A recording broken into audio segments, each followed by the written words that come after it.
Hello दोस्तों, स्वागत है आपका हमारे चैनल मिक्स रिएक्शन वर्ल्ड में। मैं हूं आपका होस्ट पवन। दोस्तों, आज की वीडियो योगी जी के ऊपर है। योगी जी अनटोल्ड स्टोरीज़, यह इसका टाइटल है। तो चलिए दोस्तों, बिना किसी देरी के वीडियो शुरू करते हैं। लेकिन वीडियो शुरू करने से पहले अगर आपको वीडियो पसंद आए तो वीडियो को लाइक और शेयर ज़रूर करें।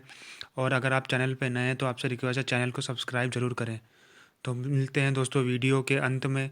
तो चलिए दोस्तों, वीडियो शुरू करते हैं। कि आदित्यनाथ को एक पॉलिटिशियन के रूप में तो हर कोई जानता है, लेकिन क्या आपको पता है योगी जी सीएम होने के साथ ही एक हिंदी मैगजीन योगवाड़ी के चीफ एडिटर और गोरखनाथ मंदिर के महंत भी हैं, और साथ ही देश में सबसे कम उम्र के सांसद बनने का रिकॉर्ड भी उन्हीं के ही नाम है। अब योगी जी के निजी जीवन से जुड़ी हुई बहुत सारी ऐसी इंटरेस्टिंग बातें हैं जिन्हें ज्यादातर लोग नहीं जानते हैं, और आज के इस वीडियो में हम आपको योगी जी की लाइफ से जुड़ी हुई कुछ ऐसे ही इंटरेस्टिंग पहलुओं के बारे में बताने वाले हैं। तो दोस्तों, योगी आदित्यनाथ जी का जन्म 5 जून 1972 के दिन उत्तराखंड के पौड़ी गढ़वाल जिले के पंचूर गांव में रहने वाले एक गढ़वाली राजपूत परिवार में हुआ था। जन्म के समय उनका नाम अजय सिंह बिष्ट रखा गया था, जबकि योगी आदित्यनाथ नाम उन्हें संन्यास लेने के बाद से दिया गया। योगी जी के पिता का नाम आनंद सिंह बिष्ट और माता का नाम सावित्री देवी है। उनके पिता एक फॉरेस्ट रेंजर थे, जिनका देहांत साल 2020 में कोरोना लॉकडाउन के दौरान हुआ था। फैमिली की अगर बात करें तो योगी जी 4 भाइयों और 3 बहनों यानी कि 7 भाई बहनों में दूसरे नंबर पर पैदा हुए थे। वहीं एजुकेशन की अगर बात की जाए तो उन्होंने अपनी हाई स्कूल तक की पढ़ाई पौड़ी गढ़वाल के ही लोकल स्कूल से की, और फिर इंटरमीडिएट की पढ़ाई ऋषिकेश के श्री भारत मंदिर इंटर कॉलेज से कंप्लीट की थी। और फिर इसके बाद से आगे की पढ़ाई के लिए उन्होंने श्रीनगर की हेमवती नंदन बहुगुणा गढ़वाल यूनिवर्सिटी में एडमिशन ले लिया, जहां से उन्होंने बीएससी मैथमेटिक्स करके अपने बैचलर्स की डिग्री हासिल की। हालांकि इसके बाद उन्होंने एमएससी करने के लिए भी एडमिशन ले लिया था, लेकिन उस समय राम मंदिर के लिए हो रहे आंदोलन की वजह से इनका ध्यान पढ़ाई से हट गया था, और उस आंदोलन से जुड़ने के लिए योगी जी ने अपनी पढ़ाई बीच में ही छोड़ दी। अब यूँ तो योगी जी ने ऑफिशियली साल 1998 में पॉलिटिक्स को अपना करियर बनाया, लेकिन सही मायनों में अगर देखें तो उनके पॉलिटिकल करियर की शुरुआत इससे कई साल पहले ही हो गई थी। दरअसल योगी जी को पॉलिटिक्स में शुरुआत से ही दिलचस्पी थी, जिसके चलते अपनी कॉलेज की पढ़ाई के दौरान उन्होंने अखिल भारतीय विद्यार्थी परिषद यानी कि ABVP को ज्वाइन कर लिया था, और उनकी गिनती ABVP के उभरते हुए स्टूडेंट लीडर्स में भी की जाने लगी थी। अब योगी जी स्टूडेंट इलेक्शन लड़ना चाहते थे, लेकिन ABVP ने उन्हें टिकट नहीं दिया। ऐसे में उन्होंने एक निर्दलीय सदस्य के रूप में वो चुनाव लड़ा था। हालांकि उस चुनाव में उन्हें हार नसीब हुई थी। अब दोस्तों, यहाँ तक देखें तो योगी जी की लाइफ भी दूसरे आम लोगों के जैसे ही पूरी तरह से नॉर्मल थी।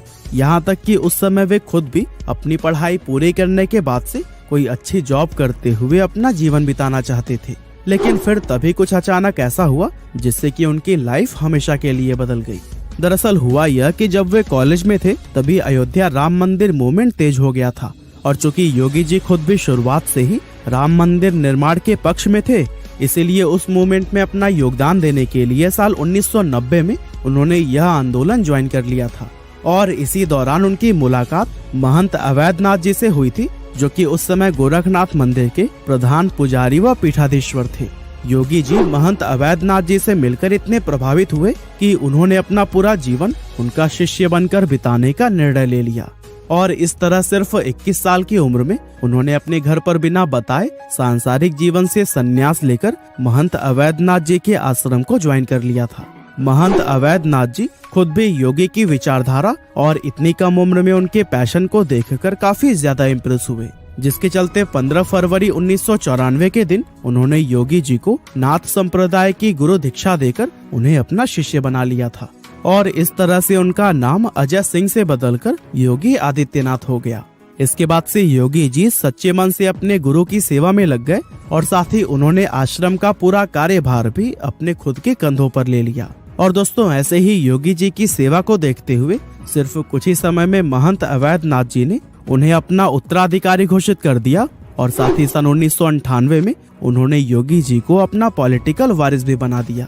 दरअसल महंत अवैधनाथ जी प्रधान पुजारी होने के साथ ही एक मंझे हुए पॉलिटिशियन भी थे, जहां वो हिंदू महासभा व भारतीय जनता पार्टी के लिए गोरखपुर से 4 बार सांसद भी रह चुके थे। साल 1998 में महंत अवैधनाथ जी ने योगी जी से कहा कि इस बार उनकी जगह पर वो गोरखपुर सीट से लोकसभा का इलेक्शन लड़े। अब योगी जी भला अपने गुरु की बात को कैसे टाल सकते थे। वे बिना कोई सवाल किए उस इलेक्शन में खड़े हो गए और इस तरह से योगी जी के ऑफिशियल पॉलिटिकल करियर की शुरुआत हो गई, जहां उन्होंने न सिर्फ अपने पहले ही इलेक्शन में जबरदस्त जीत दर्ज की थी, बल्कि साथ ही सिर्फ 26 साल की उम्र में देश के सबसे कम उम्र के सांसद बनने का रिकॉर्ड भी अपने नाम कर लिया। इसके बाद साल 1998 से 2017 तक वे गोरखपुर सीट से लगातार 5 बार सांसद बने। अब यूं तो सांसद बनकर योगी जी ने बहुत से अलग अलग व अहम काम किए, लेकिन उन्हें सबसे ज्यादा पहचान उनकी उस हिंदू युवा वाहिनी ग्रुप ने दिलाई, जिसका गठन उन्होंने साल 2002 के दौरान किया था। दरअसल योगी जी ने इस रिलीजियस ग्रुप को गौ माता की सेवा और एंटी हिंदू एक्टिविटीज से डील करने के लिए बनाया था। और दोस्तों, इस तरह से योगी जी ने अपने काम से करीब 20 सालों तक सभी को बहुत ज्यादा प्रभावित किया, जिसके चलते भारतीय जनता पार्टी में साल दर साल उनका कद बड़ा होता चला गया। लेकिन दोस्तों, उनके पॉलिटिकल करियर का सबसे बड़ा टर्निंग पॉइंट साल 2017 का उत्तर प्रदेश विधानसभा चुनाव साबित हुआ। दरअसल ये वो समय था जब भारतीय जनता पार्टी को 2015 के दिल्ली इलेक्शन में आम आदमी पार्टी से बुरी तरह से हार मिली थी।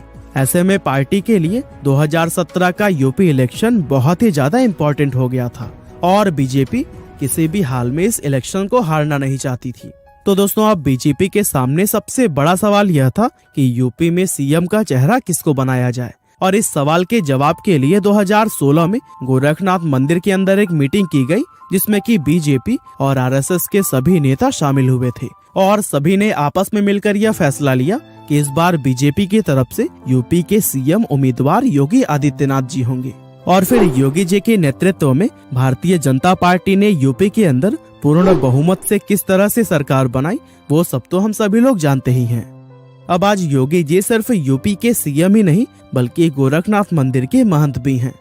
दरअसल 2014 में महंत अवैधनाथ जी का देहांत हो जाने के बाद से नाथ पंथ के ट्रेडिशनल रिचुअल्स के अनुसार योगी जी को गोरखनाथ मंदिर का महंत और पीठाधीश्वर बना दिया गया था और तभी से वे इस जिम्मेदारी को भी संभाले हुए हैं।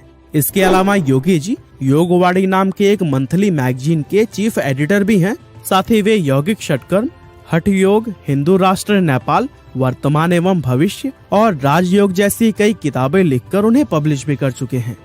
अब योगी जी के दिनचर्या की अगर बात करें तो वे एक बिल्कुल सिंपल लाइफ जीना पसंद करते हैं और आप लोगों ने तो देखा ही होगा कि वे हमेशा भगवा रंग का सादा कुर्ता पहने हुए ही नजर आते हैं। और उनके बारे में एक खास बात यह भी है कि वे कुत्ते, बिल्ली, बंदर और गाय जैसे जानवरों से बहुत प्यार करते हैं। खास तौर से गायों से तो उन्हें इतना लगाव है कि हर सुबह वे खुद नाश्ता करने से पहले गायों को चारा खिलाते हैं। और इतना ही नहीं, सुबह में कामों से निपटने के बाद वे हर रोज गौशाला में गायों की सेवा भी करते हैं। इस समय योगी जी की उम्र 49 साल है और वे दूसरी बार यूपी के सीएम बन चुके हैं, यानी कि अभी आगे भी उनके सामने एक लंबा पॉलिटिकल करियर है। तो दोस्तों, यह थी कहानी एक बार फिर से यूपी के सीएम बने योगी आदित्यनाथ की। अच्छा, ये सियासत में इसीलिए आते हैं और अगर इस तरह इनकी अच्छी योगी आदित्यनाथ जिस तरह अपने मजहब को लेके और अपने मुल्क को लेके चले हैं ना, अगर हमारा कोई सियासतदान इस तरह यासर भाई होता ना, उनको जरूर ऊपर नंबर मिल जाता, वो आते, लेकिन उनको ज्यादा बढ़ जाएगी 22 यार, उनको पता है इस बात का, आपको वैसी पता नहीं, मैं जो बात कर रहा हूँ। असल बात है कि हमारे जो ज्यादा है ना मजहबी, वो सिर्फ पैसे के लालच को आते हैं। सियासत में हमारा कद बढ़ जाएगा, सियासी कद बढ़ेगा और पैसा और ज्यादा से ज्यादा हम बढ़ा। दोस्तों, ये थी योगी आदित्यनाथ जी की अनटोल्ड स्टोरीज वीडियो और योगी जी की लाइफ और यह वीडियो दोनों ही प्रेरणादायक है। इंसान इनसे बहुत कुछ सीख सकता है। आज की मिक्स रिएक्शन वीडियो दोस्तों आपको कैसी लगी कमेंट करके ज़रूर बताइएगा और ऐसे ही मिक्स रिएक्शन वीडियोस के लिए हमारे चैनल को सब्सक्राइब ज़रूर करें। धन्यवाद।